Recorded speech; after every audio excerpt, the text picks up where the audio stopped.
Hola a todos, bienvenidos.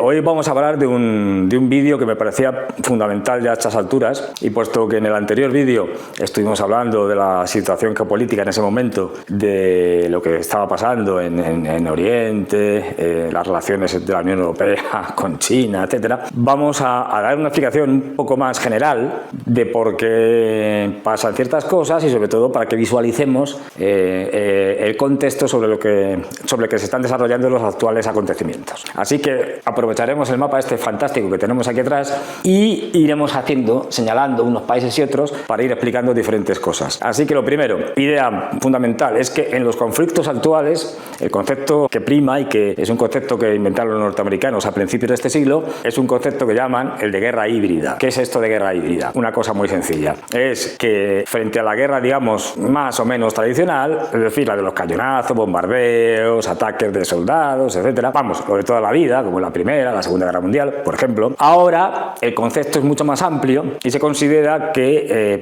para ir a la guerra contra otro país, por ejemplo, hay que utilizar muchos más recursos, y de esos recursos no hay que utilizarlos todos. Dependiendo de cada país y sus características, se usarán unos u otros. ¿Qué son esos recursos, por ejemplo? Pues desde la guerra tradicional, como digo, a, por ejemplo, la guerra económica, que eso pasa por muchas cosas, desde aranceles a sanciones, como hemos visto que hizo Trump con China, poniéndole aranceles, y posteriormente Biden poniendo sanciones. Es decir, guerra económica, especialmente en el tema de semiconductores, es decir, en la alta tecnología, para evitar que China se desarrolle en el tema de los semiconductores, cosa que están consiguiendo el efecto contrario. Pero bueno, esto es típico digamos, de las medidas absurdas que suelen tomar los norteamericanos, y por lo tanto lo que están consiguiendo es que antes, que era un comprador de microchips de alta gama, por ejemplo la TSMC, que es la gran multinacional de los semiconductores, que tienen más o menos más de medio mercado mundial, y junto con Samsung, la coreana,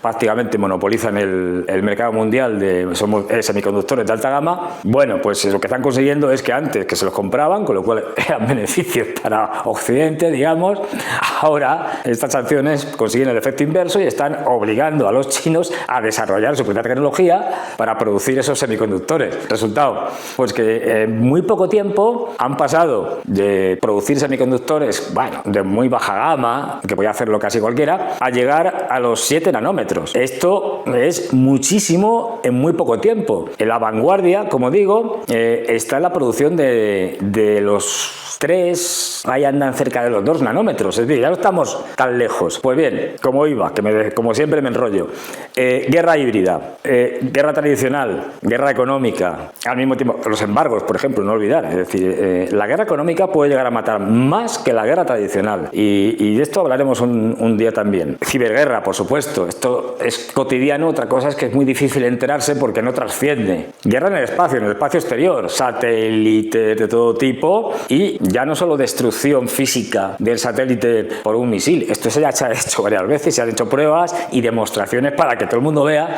que China, Rusia, bueno, por supuesto Estados Unidos, la India, tienen capacidad de hacerlo. Pues encima los indios, me acuerdo que lo vendían y dicen, bueno, nosotros a diferencia de los demás hemos destruido un satélite nuestro para que la gente lo vea, que tenemos capacidad, y además de manera ecológica. Digo, hombre, esto ya es un salto adelante, el destrozar algo de manera ecológica. Bien.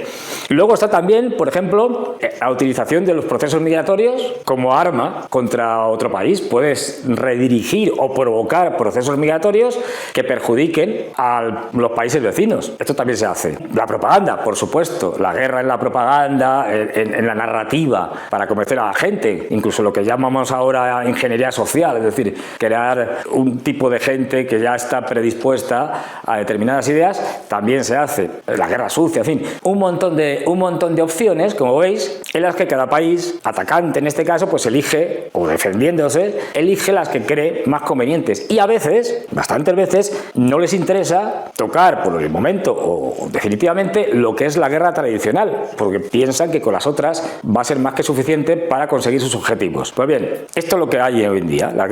Todas las guerras prácticamente son híbridas, y lo que tenemos es que Estados Unidos está realizando una guerra híbrida contra China. No la está realizando por el momento militarmente, pero sí económicamente. Por ejemplo, Trump puso aranceles, ahora Biden ha puesto sanciones, etcétera. Pues bien, hay algo fundamental. Los norteamericanos, que han teorizado mucho sobre temas de geopolítica, siempre han dicho, sobre todo en los años 90, y gente como Zbigniew Brzezinski, famoso escritor y bueno, politólogo norteamericano, y que fue consejero de Seguridad Nacional, si mal no recuerdo, de Jimmy Carter. Pues bien, este señor ha tenido muchas implicaciones en muchas cosas, ¿no? Entre otras cosas, el cerebro de la guerra de Afganistán, es decir, el cerebro que hizo que los soviéticos entraran en Afganistán. Bueno, eso lo contaremos otro día. Dijo en el año 97, en un famoso libro, estudiado en todo el mundo, El Gran Tablero Mundial, traducción al español, dijo que era fundamental conseguir, para que Estados Unidos dominara el siglo XXI, conseguir algo, vamos, mejor dicho, más que conseguir que, por ejemplo, Ucrania se enfrentara a Rusia, eso ya lo estamos viendo, pero sobre todo evitar que hubiera una, digamos, alianza o una coordinación entre tres países. Si esos tres países se coordinaban, la guerra para Estados Unidos estaría perdida o su hegemonía se vendría abajo. Bueno, pues que esto es lo que nos decía Brzezinski y esto es lo que está pasando. Como veis, aquí tengo a China, aquí arriba Rusia, país más grande del mundo, como sabéis, igual que China es el país más poblado. Bueno, ahora es India, pero por poquito. Y luego tenemos otro país muy importante, no sé si es de aquí, me echo yo para atrás así, que es Irán. Pues bien, ahora mismo han conseguido, por la propia ineficacia y estupidez de Estados Unidos y sus aliados europeos, algo que era muy difícil, en principio, en los años 90, que se produjera y que se podría haber evitado con tener un poco de cabeza geopolítica. Y es que Rusia, fijaros todo lo que ocupa, China, otra vez enorme, con lo cual tenemos prácticamente toda la costa del Pacífico, quitando los países ASEAN, los países del sudeste asiático, en manos de rusos y chinos. Bueno, pues ellos, junto con Irán, que es un gran país, tanto en población como en territorio, y que controla, por lo tanto, está en el centro de Oriente Medio, y toda esta zona han conseguido montar, por decirlo así metafóricamente, un triángulo que iría desde Irán, que controla Oriente Medio, Rusia, que es todo el norte de Asia, con una proyección además encima hacia Europa, y China, que también se une con Irán.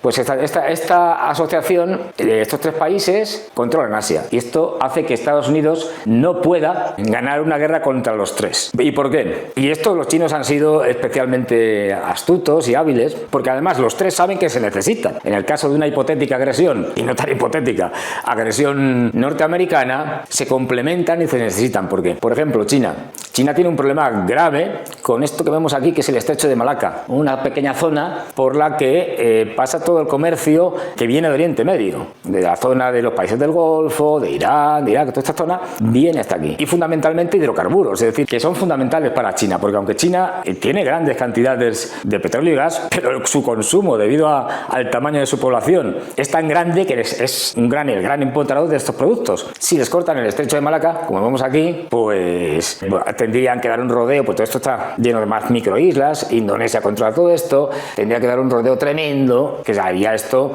muy difícil. ¿Qué pasa? Que esta asociación permite, y va a permitir cada vez más, por ejemplo, que China pueda ir tranquilamente hacia Rusia, que fíjate que estamos aquí al lado, por vía marítima, porque la mayor parte del comercio mundial se hace por vía marítima, siguiendo las costas rusas, las aguas territoriales rusas, pasando por el estrecho de Bering, y puede llegar hasta Europa, su principal socio comercial, perfectamente por vía marítima, por la ruta del norte que se conoce, es decir, por el Ártico, pero siempre en aguas territoriales rusas, con lo cual no hay ningún problema. Y se planta ya en Noruega, aquí, y a partir de aquí ya puede acceder por vía marítima a Europa. Luego hay esa complementación. Los chinos evidentemente están haciendo inversiones en la zona ártica de los rusos, claro está. China ha hecho también muchos movimientos desde hace tiempo muy inteligentes para poder abastecerse de todo tipo de productos que para ellos son fundamentales, no por vía marítima, pero también por vía interior, desarrollar el interior. Una de las razones por las que China crea la iniciativa de la Franja y de la Ruta es justamente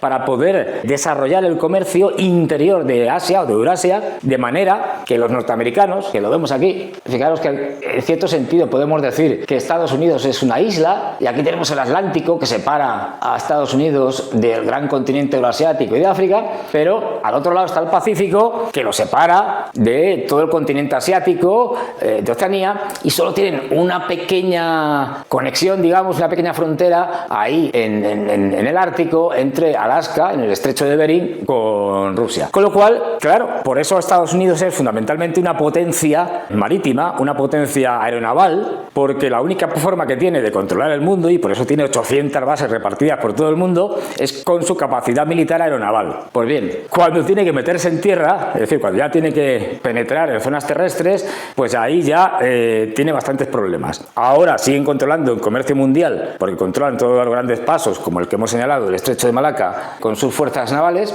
pero cuando han ido, por ejemplo, como recordáis, a Irak o a Afganistán, que ya Afganistán ni siquiera tiene salida al mar, pues el desastre ha sido estrepitoso. Y una derrota, por ejemplo, en el caso de Afganistán, 20 años de presencia, que se dice pronto la guerra más larga de Estados Unidos en toda su historia, 20 años de presencia en Afganistán, para salir derrotados y de forma bochornosa. Pues bien, aquí ya hemos visto que no funcionan. Por eso, China ha fomentado y fomenta las relaciones con Asia Central. Por ejemplo, Turkmenistán, que es este país de aquí, es un gran productor de gas. Pues desde 2009, Turkmenistán ha desarrollado, bueno, con la ayuda absoluta de China, ha construido gasoductos que pasan por Kazajstán, este país de aquí, Uzbekistán, este del medio, y llegan a Turkmenistán. Esos gasoductos proporcionan a China, por el momento, la mayor cantidad de gas por vía terrestre, y lo que hacen es, al llegar a Uzbekistán, que también tiene gas, menos que Turkmenistán, le suman algo más de gas, igual pasa en Kazajstán, y luego ya pasan por esta zona fronteriza, que es una región estratégica, ya lo hablaremos algún día con profundidad, que es la región china de Xinjiang-Uigur, la región autónoma. Es una autonomía, China tiene diferentes estatus, en este caso es una región autónoma, la región autónoma china de Xinjiang-Uigur. Bueno, pues esto les hace que pasen ya directamente a China y por China ya se distribuye. Pues bien, que tengáis esta idea general. Iremos hablando más de esto para que podáis tener un poco la referencia de cómo están sucediendo las cosas y cuál es la base sobre la que se encuentran. Idea fundamental, y lo dejamos aquí. China favorece el comercio, el transporte y las rutas terrestres porque le conviene en caso de la agresión de una potencia como tenemos aquí, Estados Unidos, que es la potencia hegemónica mundial, que va a ser fundamentalmente aeronaval. Y además utilizando sus aliados como Corea del Sur, Japón. Japón también es una fuerza aeronaval, o en este caso Filipinas, por ejemplo, o el famoso conflicto con Taiwán. Eso, como veremos, es fundamental para entender los conflictos actuales. Y en el próximo vídeo seguiremos hablando más de esto, porque nos va a permitir todo lo que está comprender todo lo que está sucediendo y lo que está por venir, lo que va a suceder. Así que me despido y seguimos en el próximo vídeo hablando más de este tipo de cuestiones de fondo geopolíticas que son básicas. Venga, me voy y seguimos hablando. ¡Hasta luego!